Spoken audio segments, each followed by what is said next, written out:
ಕರ್ತನಲ್ಲಿ ನಮಗೆ ಅತ್ಯಂತ ಪ್ರಿಯರಾದ ದೇವಮಕ್ಕಳೆಲ್ಲರಿಗೂ ಯೇಸು ಕ್ರಿಸ್ತನ ಶ್ರೇಷ್ಠವಾದ ಉನ್ನತವಾದ ನಾಮದಲ್ಲಿ ನಿಮ್ಮೆಲ್ಲರಿಗೂ ಶುಭವನ್ನು ತಿಳಿಸುತ್ತೇನೆ. ಎಲ್ಲರೂ ಚೆನ್ನಾಗಿದ್ದೀರಾ? ನಿಮ್ಮ ಕುಟುಂಬ ಕ್ಷೇಮವಾಗಿದೆ ಅಲ್ವಾ? ನಿಮಗೋಸ್ಕರವಾಗಿ ಪ್ರತಿದಿನ ಪ್ರಾರ್ಥಿಸುತ್ತಾ ಇದ್ದೇವೆ. ನಮಗೋಸ್ಕರವಾಗಿ ಕೂಡ ನೀವು ಪ್ರಾರ್ಥಿಸುತ್ತಾ ಇರುವುದಕ್ಕೆ ನಿಮಗೆ ಕೃತಜ್ಞತೆಯನ್ನು ಹೇಳುತ್ತೇವೆ. ದೇವರು ನಿಮ್ಮ ಕುರಿತಾಗಿ ಇಟ್ಟಿರುವಂತಹ ಪ್ರತಿಯೊಂದು ಒಳ್ಳೆಯ ಉದ್ದೇಶಕ್ಕಾಗಿ ದೇವರಿಗೆ ಸ್ತೋತ್ರ ಹೇಳುತ್ತೇನೆ. ಈ ದಿನ ನಾವು ಜೀವಂತವಾಗಿ ಇದ್ದೇವೆ ಅಂದರೆ ಅದು ಕೇವಲ ದೇವರ ಕೃಪೆ ಮಾತ್ರವೇ. ಸಜೀವವುಳ್ಳವರೇ ನಿನ್ನನ್ನು ಆರಾಧಿಸುತ್ತಾರೆ ಎಂದು ಬೈಬಲ್ನಲ್ಲಿ ಇರುವ ಪ್ರಕಾರ ದೇವರು ನಮಗೆ ಕೊಟ್ಟಿರುವಂತಹ ಜೀವಕ್ಕಾಗಿ, ಆತ್ಮ ಸಂಬಂಧವಾದ ಆಶೀರ್ವಾದಕ್ಕಾಗಿ ನಾವು ದೇವರನ್ನು ಸ್ತುತಿಸುವುದಕ್ಕೆ ಬದ್ಧರಾಗಿದ್ದೇವೆ. ನೀವು ಪ್ರತಿದಿನವೂ ಕೂಡ ಸ್ತುತಿಯಿಂದ ದಿನವನ್ನು ಆರಂಭಿಸುವುದಾದರೆ, ಕರ್ತನನ್ನು ಸ್ತುತಿಸುವುದರೊಂದಿಗೆ ಆ ದಿನವನ್ನು ಆರಂಭಿಸುವುದಾದರೆ ಆ ದಿನವೆಲ್ಲ ಎಷ್ಟು ಆಧ್ಯಾತ್ಮಿಕ ಆಶೀರ್ವಾದದೊಂದಿಗೆ ಸಂತೋಷ ಉಲ್ಲಾಸವನ್ನು ಕೂಡ ನೀವು ಅನುಭವಿಸುತ್ತೀರಾ. ಈ ದಿನ ವಾಗ್ದಾನಕ್ಕಾಗಿ ಎದುರು ನೋಡುತ್ತಾ ಇದ್ದೀರಾ ಅಲ್ವಾ? ಸತ್ಯವೇದವನ್ನು ತೆಗೆದು 41ನೇ ಕೀರ್ತನೆ 12ನೇ ವಾಕ್ಯವನ್ನು ಓದೋಣ. Psalm 41 and verse 12. ನಿರ್ದೋಷಿಯಾದ ನನ್ನನ್ನಾದರೂ ನೀನು ಉದ್ಧಾರ ಮಾಡಿ ನಿನ್ನ ಸನ್ನಿಧಿಯಲ್ಲಿ ಶಾಶ್ವತವಾಗಿ ನಿಲ್ಲಿಸುವಿ. What a wonderful promise it is. ನಿರ್ದೋಷಿಯಾದ ನನ್ನನ್ನಾದರೂ ನೀನು ಉದ್ಧಾರ ಮಾಡಿ ನಿನ್ನ ಸನ್ನಿಧಿಯಲ್ಲಿ ಶಾಶ್ವತವಾಗಿ ನಿಲ್ಲಿಸುವಿ. ಅರಸನಾದ ದಾವಿದನು ತನ್ನ ಜೀವಿತದ ಅನುಭವದಿಂದ ಈ ಮಾತನ್ನು ಬರೆಯುತ್ತಾ ಬರುತ್ತಾರೆ. ಯಥಾರ್ಥತೆ, ಇಂಟಿಗ್ರಿಟಿ. ಜೀವಿತದಲ್ಲಿ ಯಥಾರ್ಥತೆ ಎನ್ನುವಂಥದ್ದು ಬಹಳ ಮುಖ್ಯವಾದದ್ದು. ಪ್ರಾಮುಖ್ಯವಾಗಿ ಕ್ರೈಸ್ತ ಜೀವಿತದಲ್ಲಿ ದೇವರನ್ನು ಆರಾಧಿಸುವುದರಲ್ಲಿ ಯಥಾರ್ಥತೆ ಇರಬೇಕು, ಪ್ರಾರ್ಥಿಸುವಂಥದ್ರಲ್ಲಿ ಯಥಾರ್ಥತೆ ಇರಬೇಕು.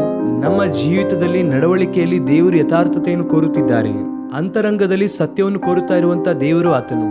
ಮನುಷ್ಯರು ನಿನ್ನ ಹೊರಗಿನ ತೋರಿಕೆಯನ್ನು ನೋಡುತ್ತಾರೇನೋ, ನೀನು ಹೊರಗೆ ಮಾತನಾಡುವಂತಹ ಮಾತಿನ ಮೇಲೆ ಬಹುಶಃ ಮನುಷ್ಯರು ಲಕ್ಷ್ಯವಿಡುತ್ತಾರೇನೋ. ಆದರೆ ಆ ಮಾತನ್ನು ಯಾಕೆ ಆಡಿದ್ದೀಯಾ? ಆ ಮಾತಿನ ಹಿಂದೆ ಇರುವಂತಹ ಉದ್ದೇಶವಾದರೂ ಏನು? ನಿನ್ನ ಜೀವಿತದಲ್ಲಿ ನೀನು ಮಾಡುವಂತಹ ಕೆಲವು ಕೆಲಸಗಳು, ಅದರ ಹಿಂದೆ ಇರುವಂತಹ ಕಾರಣ ಏನು, ಉದ್ದೇಶ ಏನೆಂಬುದಾಗಿ ದೇವರು ಗಮನಿಸುತ್ತಿದ್ದಾರೆ. ಆ ಸ್ಥಿತಿಯಲ್ಲಿ ನೀನು ಸರಿಯಾಗಿ ಇರುವುದಾದರೆ ದೇವರು ನಿನ್ನನ್ನು ಅತ್ಯಧಿಕವಾಗಿ ಹೆಚ್ಚಿಸುವುದಕ್ಕೆ ಆತನು ಯಾವಾಗಲೂ ಸಿದ್ಧ ಮನಸ್ಸುಳ್ಳವನಾಗಿದ್ದಾನೆ. ದಾವಿದನು ನನಗೆ ಒಪ್ಪುವ ಮನುಷ್ಯನೆಂಬುದಾಗಿ ದೇವರು ಹೇಳುವುದರಲ್ಲಿ ಆತನ ಉದ್ದೇಶವೂ ಅದೇ. ದಾವಿದನು ದೇವರ ಮನಸ್ಸನ್ನು ಅರಿತು ದೇವರಿಗೆ ಇಷ್ಟವಾದ ಕಾರ್ಯಗಳನ್ನು ಮಾಡುತ್ತಾ ಇದ್ದನು. ನಿಜವೇ?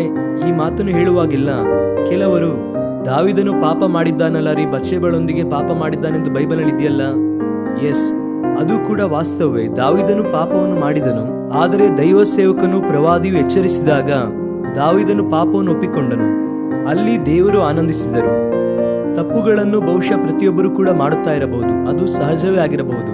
ಆದರೆ ಆ ಮಾಡುತ್ತಾ ಇರುವಂತಹ ಕೆಲಸವು ತಪ್ಪು ಎಂಬುದಾಗಿ ಪರಿಶುದ್ಧಾತ್ಮನು ಎಚ್ಚರಿಸುವಾಗ ದೇವ ಸೇವಕರ ಮೂಲಕವಾಗಿ, ವಾಕ್ಯದ ಮೂಲಕವಾಗಿ ಆಗಿರಬಹುದು. ದೇವರು ನಿನಗೆ ತಿಳಿಸುವಾಗ ನೀನು ಸರಿಪಡಿಸಿಕೊಳ್ಳುವುದಕ್ಕೆ ಸಿದ್ಧನಾಗಿದ್ದೀಯಾ? ಅನೇಕ ಸಾರಿ ಆ ಪ್ರತ್ಯೇಕವಾದ ಸಮಯದಲ್ಲಿ ನಮ್ಮ ಹೃದಯವನ್ನು ಕಠಿಣಪಡಿಸಿಕೊಳ್ಳುತ್ತೇವೆ ಬಿಟ್ಟರೆ ಸರಿಪಡಿಸಿಕೊಳ್ಳುವ ಆಲೋಚನೆ ನಮ್ಮಲ್ಲಿರುವುದಿಲ್ಲ.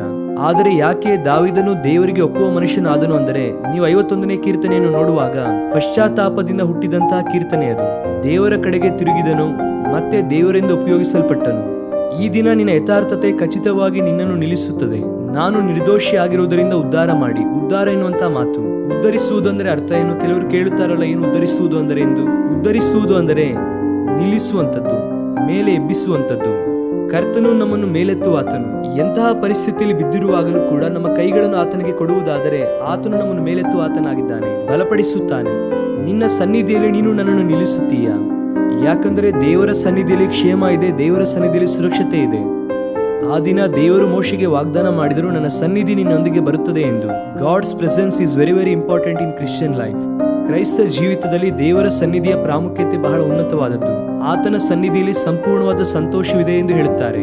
ದೇವರ ಬಲಗೈಯಲ್ಲಿ ಸಂಪೂರ್ಣವಾದ ಸಮಾಧಾನ ಇದೆ ಎಂಬುದಾಗಿ 16ನೇ ಕೀರ್ತನೆಯಲ್ಲಿ ನಾವು ನೋಡುತ್ತೇವೆ. ಸಂಪೂರ್ಣ ಸಂತೋಷ ಎಲ್ಲಿದೆ ಎಂದರೆ ದೇವರ ಸನ್ನಿಧಿಯಲ್ಲಿ. ಅಷ್ಟು ಮಾತ್ರವಲ್ಲದೆ ನಿನ್ನ ಪ್ರಾರ್ಥನೆಗೆ ಉತ್ತರ, ನೀನು ದೇವರ ಸನ್ನಿಧಿಗೆ ಬಂದು ಪ್ರಾರ್ಥಿಸುವಾಗ ಖಚಿತವಾಗಿ ನಿನ್ನ ಪ್ರಾರ್ಥನೆಗೆ ಉತ್ತರ ಇದೆ. ಹನ್ನಳು ತನಗಿದ್ದಂತಹ ಸಮಸ್ಯೆಯನ್ನು ಶಿಲೋವಿಗೆ ಬಂದು ದೇವರ ಸಮ್ಮುಖದಲ್ಲಿ ಬಂದು ಹೇಳಿದಳು. ಆಕೆಯ ಹೃದಯವನ್ನು ಸುರಿದು ಹೇಳಿದಳು. ನಾವು ಶಿಲೋವಿಗೆ ಹೋಗಿದ್ದಾಗ ಆ ಶಿಲೋವಿನಲ್ಲಿ ಎಲ್ಲಿ ದೇವದರ್ಶನ ಗುಡಾರವನ್ನು ಹಾಕಿದ್ದರೂ ಅಲ್ಲಿ ಹೋಗಿದ್ದೆವು.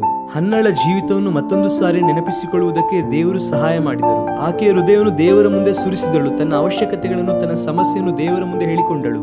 ದೇವರು ಕೇಳಿದರು. ಹನ್ನಳ ಪ್ರಾರ್ಥನೆಯು ಕೇಳಲ್ಪಟ್ಟಿತು. ಒಬ್ಬ ಪ್ರವಾದಿಯನ್ನು ದೇವರು ಕೊಟ್ಟರು. ಈ ದಿನ ನೀನು ಯಾವ ಸಮಸ್ಯೆ ಇಕ್ಕಟ್ಟಿನಲ್ಲಿದ್ದೀಯಾ? ಬಹುಶಃ ಇಲ್ಲಿಯ ತನಕ ನೀನು ಅನೇಕರ ಹಿಂದೆ ತಿರುಗಿರಬಹುದು, ರಾಜಕಾರಣಿಗಳ ಹಿಂದೆ ನಿಂತಿರಬಹುದು, ಮನುಷ್ಯರ ಮುಂದೆ ಸಹಾಯಕ್ಕಾಗಿ ನಿಂತಿರಬಹುದು. ಆದರೆ ಬಹುಶಃ ನಿನ್ನ ಜೀವಿತದಲ್ಲಿ ಸಹಾಯ ದೊರಕದೇ ಇರಬಹುದು. ಆದರೆ ದೇವರು ನಿನ್ನೊಂದಿಗೆ ಮಾತನಾಡುತ್ತಿದ್ದಾರೆ.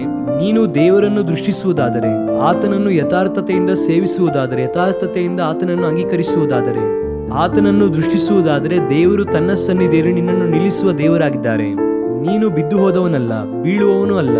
ಬಿದ್ದು ಹೋದಂತಹ ನಿನ್ನನ್ನು ಯೇಸು ಕ್ರಿಸ್ತನ ಮೇಲೆತ್ತುತ್ತಾರೆ. ಕೆಲವು ಸಂದರ್ಭದಲ್ಲಿ ಹೇಳುತ್ತಾರೆ, ಯೇಸು ಕ್ರಿಸ್ತನನ್ನು ಅಂಗೀಕರಿಸುವುದರ ಮೂಲಕ ನಿಮ್ಮ ಜೀವಿತದಲ್ಲಿ ಎಂತಹ ಅದ್ಭುತ ನಡೆಯಿತು ರೀ. ಏನು ನಡೆಯಿತು ಎಂದರೆ, ನೀವು ಕೊಡಬೇಕಾದ ಸಾಕ್ಷಿ ಏನು ಗೊತ್ತಾ? ಈ ಹಿಂದೆ ಬಿದ್ದು ಹೋದಂತಹ ನನ್ನನ್ನು ಯೇಸು ಕ್ರಿಸ್ತನು ನಿಲ್ಲಿಸಿದ್ದಾರೆ. ಆತನು ತನ್ನ ಸನ್ನಿಧಿಯಲ್ಲಿ ನಿಲ್ಲುವುದಕ್ಕೆ ದೇವರು ನನಗೆ ಸಹಾಯ ಮಾಡಿದ್ದಾರೆ ಎಂದು ನೀವು ಸಾಕ್ಷಿಯನ್ನು ಹೇಳಬೇಕು.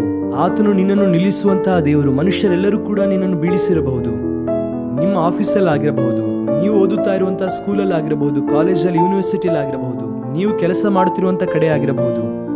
ಮನುಷ್ಯರು ನಿನ್ನನ್ನು ಬೀಳಿಸುವುದಕ್ಕೆ ನೋಡುತ್ತಾರೆ. ಆದರೆ ನಿನ್ನ ದೇವರು ನಿನ್ನನ್ನು ನಿಲ್ಲಿಸಿ ಆತನ ನಾಮ ಮಹಿಮೆ ಪಡಿಸಿಕೊಳ್ಳಬೇಕೆಂದು ದೇವರು ಆಶಿಸುತ್ತಿದ್ದಾರೆ. ರಾಜಮಂಡ್ರಿ ಕ್ರೈಸ್ಟ್ ವರ್ಷಿಪ್ ಸೆಂಟರ್ ಅಲ್ಲಿ ಎಷ್ಟೋ ಜನರ ಜೀವಿತದಲ್ಲಿ ದೇವರು ಅದ್ಭುತ ಮಾಡಿದ್ದಾರೆ. ವಾಕ್ಯವನ್ನು ಕೇಳುವುದರ ಮೂಲಕ, ಆಳವಾದ ಸತ್ಯವನ್ನು ಅನೇಕರು ಕಲಿತುಕೊಳ್ಳುವುದರ ಮೂಲಕ ಅವರ ಜೀವಿತದಲ್ಲಿ ದೇವರಿಗೋಸ್ಕರ ಸ್ಥಿರವಾಗಿ ನಿಂತಿದ್ದಾರೆ. ಈ ಹಿಂದೆ ಅಸ್ಥಿರವಾದ ಜೀವಿತ, ಅಸ್ಥಿರವಾದ ತೀರ್ಮಾನಗಳು. ಆದರೆ ಈ ದಿನ ದೇವರಿಗೋಸ್ಕರವಾಗಿ ಅವರು ನಿಲ್ಲುವುದಕ್ಕೆ ಕಾರಣ ಏನು? ದೇವರ ಕರದಲ್ಲಿ ಬಲವಾಗಿ ಉಪಯೋಗಿಸಲ್ಪಡುವುದಕ್ಕೆ ಕಾರಣ ಏನೆಂದರೆ, ದೇವರು ಅವರನ್ನು ತನ್ನ ಸನ್ನಿಧಿಯಲ್ಲಿ ನಿಲ್ಲಿಸಿದ್ದಾರೆ. ಈ ದಿನ ಈ ವಾಗ್ದಾನವನ್ನು ಕ್ಲೇಮ್ ಮಾಡಿ ದೇವರಿಗೆ ಸ್ತೋತ್ರ ಮಾಡಿರಿ. ಕರ್ತನನ್ನು ಆರಾಧಿಸಿರಿ. ಯಥಾರ್ಥವಾದ ಮನಸ್ಸಿನಿಂದ ದೇವರನ್ನು ಸೇವಿಸಿರಿ. ಖಚಿತವಾಗಿ ನಿಮ್ಮ ಜೀವಿತದಲ್ಲಿ ದೊಡ್ಡ ಕಾರ್ಯವನ್ನು ದೇವರು ಮಾಡುತ್ತಾರೆ. ಪ್ರಾರ್ಥನೆ. ಪ್ರೀತಿಯುಳ್ಳ ತಂದೆ, ಉನ್ನತನಾದ ದೇವ, ನಮ್ಮೊಂದಿಗೆ ಮಾತನಾಡಿದ್ದಕ್ಕಾಗಿ ನಿಮಗೆ ವಂದನೆ. ವಾಗ್ದಾನ ಮಾಡಿದಂತಹ ದೇವರು ಅದನ್ನು ನೆರವೇರಿಸುವುದಕ್ಕೆ ಸಾಮರ್ಥ್ಯವುಳ್ಳ ದೇವರಾಗಿದ್ದರೆ ಅದಕ್ಕಾಗಿ ಸ್ತೋತ್ರ. ನಮ್ಮ ಪ್ರಿಯರನ್ನು ಬಲಪಡಿಸಿರಿ. ಈ ದಿನ ವಾಗ್ದಾನವನ್ನು ಕೇಳುತ್ತಾ ಇರುವಂತಹ ನಮ್ಮ ಪ್ರಿಯರನ್ನು ವಿಶೇಷವಾದ ಬಲದಿಂದ ತುಂಬಿಸಿ ನಡೆಸಿರಿ. ನಮ್ಮನ್ನು ಉದ್ಧರಿಸುವಂತಹ ದೇವರು, ನಮ್ಮನ್ನು ನಿಲ್ಲಿಸುವಂತಹ ದೇವರಾಗಿರುವುದಕ್ಕಾಗಿ ನಿಮಗೆ ಸ್ತೋತ್ರ. ಕರ್ತನೆ, ನಿಮ್ಮ ಪ್ರೀತಿಗಾಗಿ ನಿಮಗೆ ಸ್ತೋತ್ರ ಹೇಳುತ್ತೇವೆ. ಯಾರು ಇನ್ನೂ ಕೂಡ ಬಿದ್ದು ಹೋದಂತಹ ಸ್ಥಿತಿಯಲ್ಲಿ ಇದ್ದಾರೋ ಅವರನ್ನು ನೀವೇ ಕನಿಕರಿಸಿ ಸ್ಥಿರಪಡಿಸಿ ನಿಲ್ಲಿಸಬೇಕೆಂದು ಯೇಸು ಕ್ರಿಸ್ತನ ನಾಮದಲ್ಲಿ ಬೇಡಿ ಹೊಂದಿಕೊಳ್ಳುತ್ತೇವೆ ನಮ್ಮ ತಂದೆಯೇ. ಆಮೇನ್, ಆಮೇನ್. God bless you, dear friends. Have a wonderful day.